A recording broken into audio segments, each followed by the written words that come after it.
Hello, everyone. Welcome back to today's story. In this episode, we follow Diep as she faces the most devastating challenge of her life, the possibility of losing both her sight and hearing forever. Once filled with laughter and dreams, her world now fades into silence and shadow. Yet through this darkness, she discovers a different kind of light, the kind born from love, courage, and the unbreakable bond of family. As James, Huyen, and little Nee stand by her side, Diep learns that even when the world falls quiet, love still speaks in its own powerful way. Stay with us until the end to see how hope can shine through even the darkest moments. And don't forget to subscribe to help us reach 10,000 subscribers. Your support truly means the world to us. The hospital's pale light flickered softly, casting faint shadows across the white-tiled floor. Outside, the hum of the city blurred into a distant echo, leaving only the rhythmic beeping of machines to fill the silence.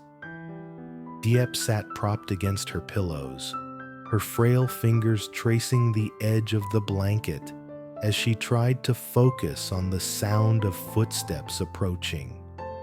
The door swung open and in came little Nye, her ponytail bouncing with every step, her face lighting up the dim room. "Aunt Diep, are you feeling better?" she chirped, rushing forward before anyone could stop her. She clasped Diep's hand tightly, her small fingers warm against Diep's cold skin. Behind her, Huyen followed with a calm, patient smile. "Slow down, sweetheart. Aunt Diep needs rest," she said gently, setting a small bag of fruit on the bedside table. Diep forced a faint smile, her heart softening. "I'm better, Nye. Did you miss me?" Nye nodded eagerly, her eyes bright as stars. "Yes, I told Grandma we had to come visit. I missed you and Uncle James so much." Her words struck a tender chord in Diep's chest. For a moment, she saw a reflection of her younger self in Nee's innocent face, hopeful, unbroken, untouched by pain. Nee threw her arms around Diep and whispered, "Please don't be sick anymore. Come back to me soon." The words were like tiny needles piercing Diep's fragile heart. She tried to respond, but her throat tightened, and instead, a tear slid silently down her cheek. Huyen pulled up a chair beside the bed, her presence calm and grounding. "We had quite the morning," she began softly. "Nye wouldn't stop insisting until we came here. She even packed a drawing for you." Nye proudly held up a crayon sketch, a smiling woman standing beside a tree with a bright sun overhead. "That's you, Aunt Diep. The sun is for when you get better." Diep chuckled softly, the sound trembling between her lips. "It's beautiful, Nye. Thank you." For the first time in weeks, she felt something shift inside her, a flicker of warmth, of belonging. She looked at Huyen and James, who had just entered quietly, carrying a thermos of soup. The three of them, so different, yet bound by something stronger than blood, had become her unexpected family.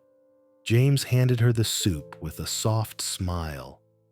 "I made this myself," he teased. "Don't ask how it tastes." Diep smiled faintly, shaking her head. "If it's from you, it'll be good." For a moment, their eyes met, and something unspoken passed between them. An understanding, a promise. The afternoon sun streamed through the hospital window, wrapping the room in golden warmth. Nee sat on the edge of the bed, chattering away about her school, her new friends, and a drawing contest she wanted to enter. Diep listened, trying to focus on each cheerful word. But beneath the surface, quiet dread pulsed, an ache she couldn't ignore. Her vision had started to blur days ago. At first, she thought it was just exhaustion or the medication. But now, even the outlines of Nee's face began to waver, melting into light and shadow. She blinked hard, forcing a smile. "Tell me more about your contest, Nee." But her voice trembled. The edges of the world were dimming, fading like the last glow of twilight. Later, when Nee stepped outside with Huyen, Diep turned to James. Her voice was small, almost lost. "James, I think my sight is getting worse." He froze. "What do you mean?" "I can barely see the letters on the board anymore. The doctor said there's nerve damage. They're not sure if it's reversible." The words fell heavy between them. James's face tightened, his hands clenching into fists. "We'll find another doctor," he said firmly. "We'll get a second opinion. A third if we have to." But Diep only looked down, the corners of her lips trembling. "And if it doesn't come back," she whispered, "if I lose my sight forever?" He reached out and cupped her hand. "Then I'll be your eyes," he said quietly. "You won't face this alone." Tears stung her eyes. She wanted to believe him, to hold on to that promise. But deep inside, fear coiled tight around her heart. She had already lost so much. Could she bear to lose the world itself? That night, Huyen stayed late, sitting beside Diep as she drifted in and out of uneasy sleep. The monitors beeped steadily in the background, marking the fragile rhythm of her life. When Diep awoke again, she could barely make out Huyen's shape in the dim light. "You should rest," she murmured.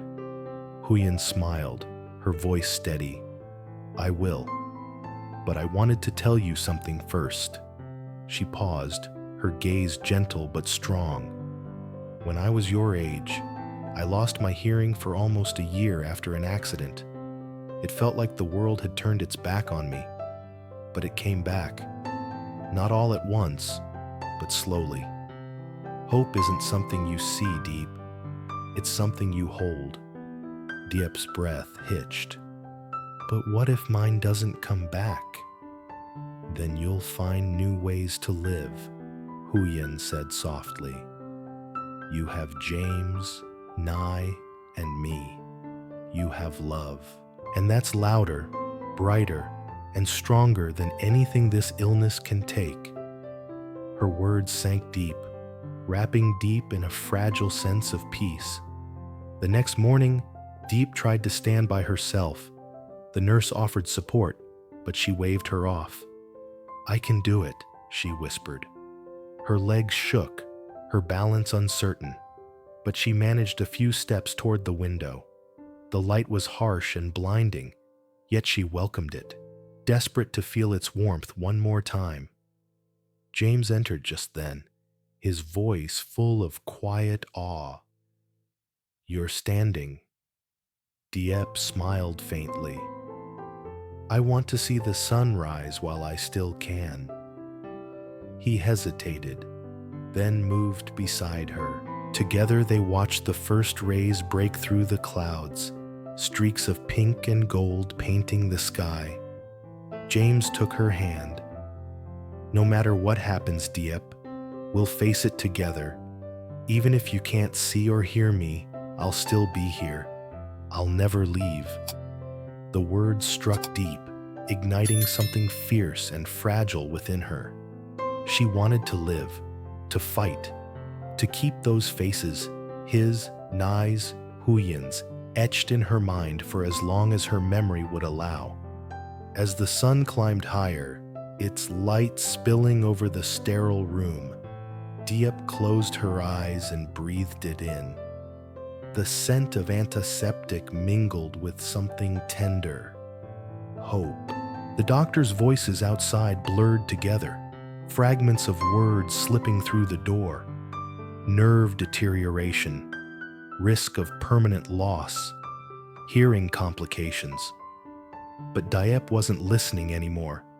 For now, she just wanted to hold this moment, the warmth of the sun, the weight of James's hand, the echo of Nee's laughter fading down the hallway. Even if the world went dark or silent tomorrow, she would remember this. She would hold on. The following days unfolded like fragments of a dream. Moments of silence, light, and shadow. The doctor's words echoed faintly in Diep's mind, as if spoken from another world. Her optic nerves are deteriorating. The auditory system might also be affected. We can't guarantee recovery. She sat quietly by the window, tracing the curve of her bandaged wrist. Outside, the sunlight glimmered through the hospital glass, but even that familiar warmth seemed more distant now. Every sound, the rustle of a nurse's gown, the echo of footsteps, came softer, muffled, as if the world itself was slowly dimming. James entered with his usual gentle knock. "Morning," he said softly, his voice steady but strained. He carried a small bouquet of lilies, Diep's favorite. She smiled faintly, though her eyes could barely make out the pale white of the petals. "Those are beautiful," she whispered. James hesitated, watching her struggle to focus. "You can see them?" "Just their shape," she said, voice trembling. "Everything's blurry. Sometimes the colors fade. Sometimes I can't even tell where the light ends." He sat beside her, setting the flowers down. His silence spoke more than words. Then, as if sensing his pain, Diep reached out, touching his face gently. "Don't look at me like that," she whispered. "I'm not gone yet." He took her hand and pressed it against his cheek. "You're not going anywhere," he said firmly. "We'll fight this. I've already spoken to specialists, one in Singapore, another in Seoul. We'll find a way."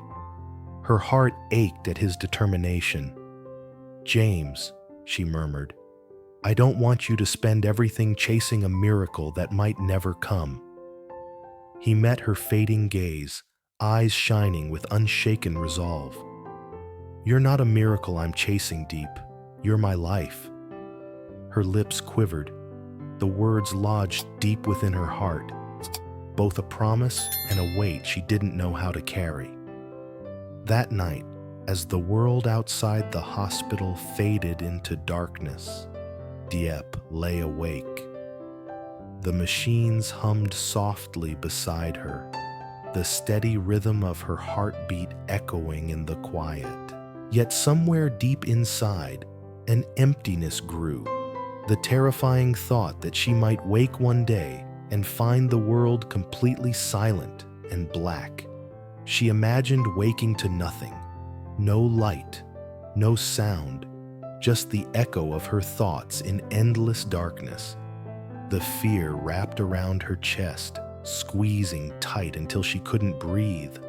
Then, faintly, she felt a warm hand slip into hers. James. He was sitting beside her again, half asleep, his fingers interlaced with hers. The faint glow from the monitor brushed against his tired face.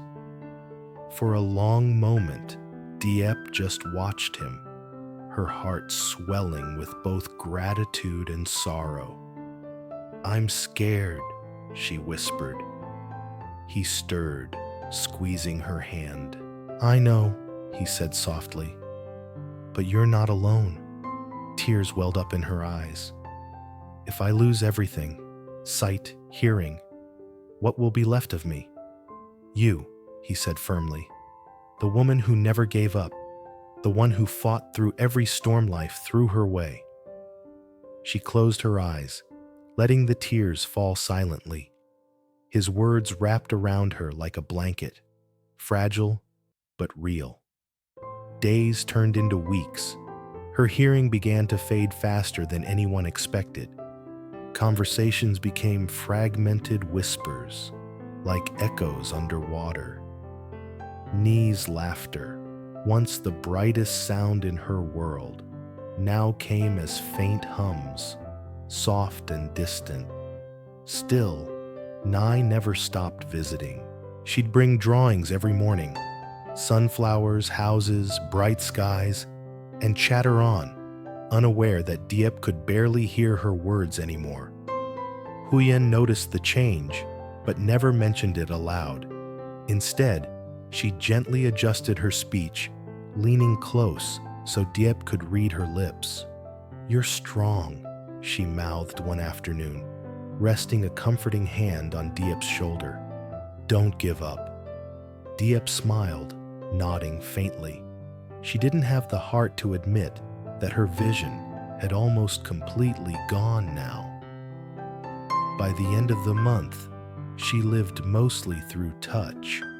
The warmth of Nye's tiny hands, the rough texture of James's calloused fingers, the gentle press of Huyen's comforting palm. The doctors had begun discussing long-term care, suggesting therapy and adaptive training for blindness and deafness. James refused to leave her side, learning sign language and voice cues that she could feel through vibration. One morning, he entered the room holding a small box. "I brought something for you," he said. Diep, lying still, tilted her head toward his voice. "What is it?" He opened the box, revealing a silver bracelet engraved with Braille letters. "It says, 'You are my light,'" he explained softly. Her fingers brushed over the tiny bumps, tracing each letter carefully. The tears came quietly, falling one by one. "I don't deserve you," she whispered. He smiled faintly. "Then we don't deserve each other, and that's what makes it perfect." For the first time in a long while, she laughed, a soft, breathy sound that filled the quiet room. Even though she couldn't see his face clearly anymore, she could feel his love in every word, every gesture. That night, as rain pattered against the hospital windows, Diep lay awake once more. The world around her was fading fast, sight almost gone, sound nearly silent, but inside, her heart burned brighter than ever. She remembered her old fears, the loneliness, the self-doubt, the shame of being weak. But now she realized those fears no longer owned her, because even in darkness, she had light. Not from her eyes, but from the people who refused to let her fall. The next morning, James helped her to the balcony just outside her ward. The wind brushed her hair gently, and the faint warmth of the sun kissed her skin. She tilted her head toward the light, smiling. "Can you see it?" James asked softly. "No," she whispered, "but I can feel it." And for her, that was enough. Behind them, Huyen stood silently, watching the two figures framed by sunlight. She wiped away a tear and took Nee's hand. "Remember this," she whispered to the little girl. "Love doesn't need eyes or ears. It just needs a heart brave enough to keep feeling." Nee nodded, squeezing her grandmother's hand tighter. As the sun rose higher, Diep turned her face upward, feeling its warmth spread through her like a quiet promise. Her world might have darkened, but her soul was alive, fierce, gentle, and unbreakable. Even if she would never again see a sunrise or hear Nee's laughter, she had already learned something far greater. That love, when real, doesn't fade with the senses. It lingers, bright, constant, eternal, lighting even the deepest darkness.